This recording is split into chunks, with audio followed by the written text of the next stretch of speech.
ওই কি হইছে তোর? আরে কি জানি কাম মারছে। ওই ভিতরে গেছিলাম আমি গাছ কাটতে। হ্যাঁ? এরে এটা তো সাপের কাটার মতো দেখাচ্ছে। সাপ সাপ নাকি? সাপে মনে হয়। ভাই কি হইছে? অনেক মোটা, ভাই কি হইছে? অনেক বড়। মাথা কেমন? মাথাটা সেপটা। হ্যাঁ হ্যাঁ, কি করছ? ভাই এটা তো মাথা খুব ঘুরাইতেছে। ভাই এটা তো খুব বিষাক্ত একটা সাপ ভাই।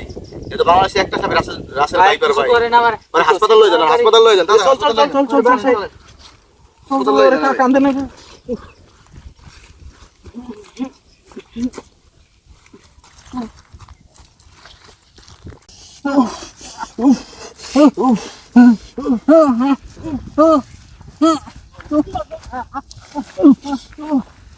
তাড়াতাড়ি তাড়াতাড়ি।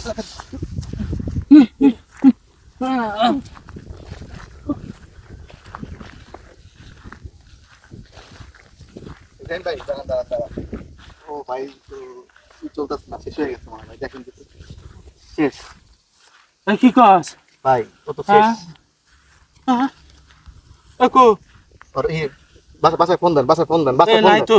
বাসায় ফোন দেন, নাই। বাসায় ফোন দেন, নাই। বাসায় ফোন দেন। নাই। মুখ দিয়ে লালা বেরিয়ে গেছে, ইয়ে হয়ে গেছে, শেষ। বাসায় ফোন দেন। এই ভিডিওটা করার উদ্দেশ্য হচ্ছে বাংলাদেশে যে রাসেল ভাইপার নামক যে সাপটা আসছে, এটা একটা আতঙ্ক ছড়ে গেছে।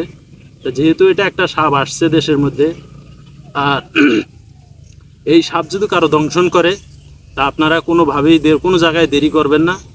তাৎক্ষণিক তাৎক্ষণিক বলতে 90 মিনিটের আগে আপনাদের উপজেলা স্বাস্থ্য কমপ্লেক্সে যাইতে হবে। তার কারণ ওইখানে যে ভ্যাকসিন আছে ওই ভ্যাকসিনগুলো নেওয়া হলেই মোটামুটি একটা আর কি আপনারা প্রতিক্রিয়া পাবেন, না হলে ক্ষতিগ্রস্ত হবেন।